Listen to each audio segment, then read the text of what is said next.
बिस्मिल्लाहिर्रहमानिर्रहीम। Dear students, कल हमने पढ़ा था कंट्रोल एंड कोऑर्डिनेशन, उसकी इंट्रोडक्शन पढ़ी थी। हमने जान लिया कि बॉडी के डिफरेंट पार्ट्स अपने प्रॉपर टाइम पे प्रॉपर फंक्शन एक कोऑर्डिनेटेड मैनर में करते हैं, रेगुलेटेड मैनर। उस सिस्टम को हम कंट्रोल एंड कोऑर्डिनेशन बोलते हैं।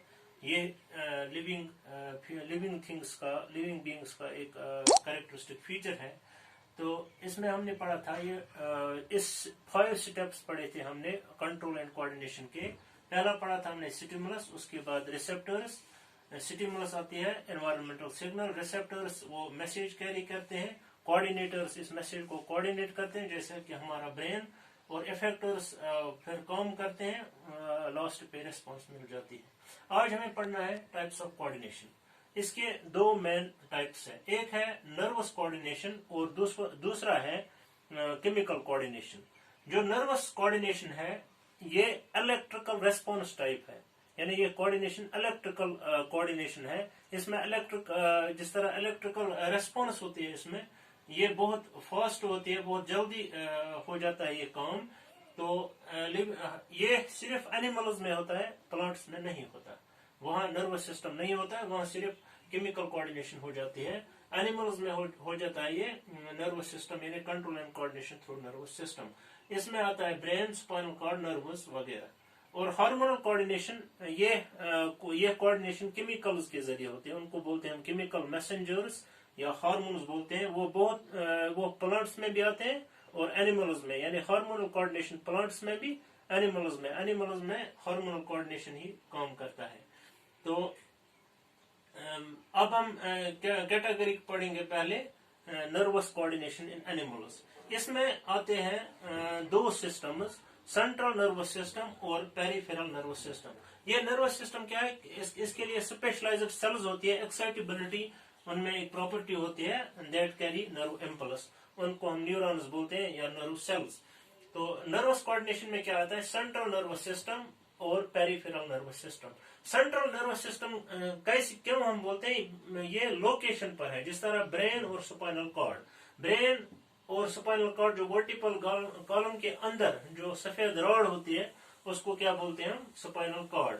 ये 2 बॉडी के बिल्कुल सेंट्रल एक्सिस में आते हैं, इनको बोलते हैं, इस पार्ट को हम सेंट्रल नर्वस सिस्टम। इसमें क्या आता है, ब्रेन और क्या आता है, स्पाइनल कॉर्ड। ब्रेन और स्पाइनल कॉर्ड। तो पेरिफेरल नर्वस सिस्टम, ये as the name indicates it is periphery, यानी ये पेरिफेरल साइड्स में जो भी न्यूरॉन्स या नर्व्स काम करते हैं, ये कोऑर्डिनेशन में रोल करते हैं, उन सब को हम लाते हैं किस कैटेगरी में, पेरिफेरल नर्वस सिस्टम। ठीक है, सेंट्रल नर्वस सिस्टम और peripheral nervous system. Central nervous system में आता है ब्रेन और स्पाइनल कॉर्ड, इसका अलग से हमें पढ़ना है। तो फिलहाल हम क्लासिफिकेशन पढ़ते हैं और ब्रेन और स्पाइनल कॉर्ड को अलग से पढ़ेंगे। पेरिफेरल नर्वस सिस्टम क्या है, it is formed of nerves, मगर कौन से, साइड्स वाली, यानी ब्रेन और स्पाइनल कॉर्ड को माइनस करके जो बॉडी के साइड्स में नर्व्स आती हैं, उसको हम बोलते हैं पेरिफेरल नर्वस सिस्टम। यानी ये नर्व्स क्या है, मेनली 2 कैटेगरीज के होते हैं, क्रेनियल और स्पाइनल नर्व्स। क्रेनियल नर्व्स कहाँ से निकलती है, ये निकलती है ब्रेन से। जिस तरह यह ब्रेन है, यहाँ से जो भी डायरेक्ट नर्व्स मैसेज ले जाती हैं, उनको हम बोलते हैं क्रेनियल नर्व्स। स्पाइनल नर्व्स कहाँ से निकलती हैं, ये निकलती हैं स्पाइनल कॉर्ड से। क्रेनियल नर्व्स कहाँ से निकलती हैं, ब्रेन से, और स्पाइनल नर्व्स वो मैसेज ले जाते हैं स्पाइनल कॉर्ड से। तो दूसरी कैटेगरी इसमें है सोमेटिक और ऑटोनॉमिक नर्व्स। सोमेटिक वॉलंटरी होते हैं, हमारी विलफुल कंट्रोल में। हम चाहते हैं, फॉर एग्जांपल मैं हाथ को मूव करता हूं, मैं सोचता हूं और हाथ मूव हो जाता है, मगर हार्ट बीट मेरे कंट्रोल में नहीं है, वो मुझे पता ही नहीं चलता। गैस्ट्रो इंटेस्टाइनल मूवमेंट्स अंदर से पता नहीं चलता है, वो खुद ब खुद हो जाती है इनवॉलंटरी एक्शंस। ये सोमेटिक जो है, ये वॉलंटरी एक्शंस के लिए जो नर्व्स हैं, उनको बोलते हैं सोमेटिक नर्व्स। ऑटोनॉमिक क्या है, इनवॉलंटरी एक्शंस के लिए जो नर्व्स हैं, जिस तरह हार्ट बीट है हमारी, या लिवर में कहीं फंक्शन हो जाता है, हमें पता नहीं चलता है अंदर से, तो उसके लिए है ऑटोनॉमिक नर्वस सिस्टम।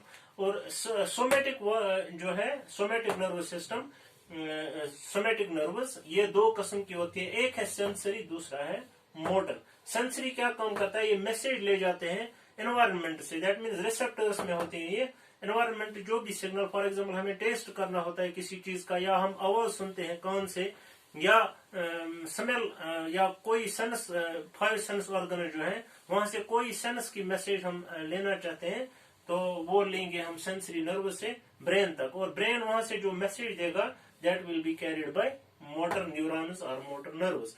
इसी तरह जिस तरह सोमेटिक के 2 कैटेगरी हैं, सेंसरी और मोटर, ऑटोनोमिक इनवॉल्यूंटरी के भी 2 नर्वस टाइप्स होते हैं। एक है सिंपैथेटिक नर्व, दूसरा है पैरासिम्पैथेटिक नर्वस सिस्टम। इसको बोलते हैं पैरा, यानी ऑटोनोमिक नर्वस सिस्टम की 2 category, sympathetic nervous system, parasympathetic nervous system.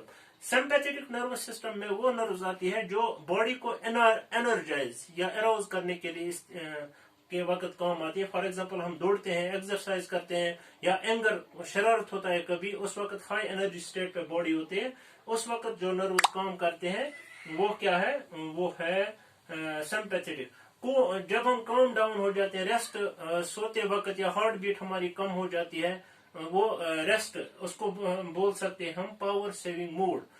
जिस तरह हम पावर सेविंग मूड होता है बैटरी का, उसी तरह बॉडी में जो पावर सेविंग एक्टिविटीज होती है वो पैरासिम्पैथेटिक नर्वस सिस्टम के जरिए होती है। इंशाल्लाह नेक्स्ट वीडियो लेक्चर जो है उसमें हम पढ़ेंगे अलग से सेंट्रल नर्वस सिस्टम।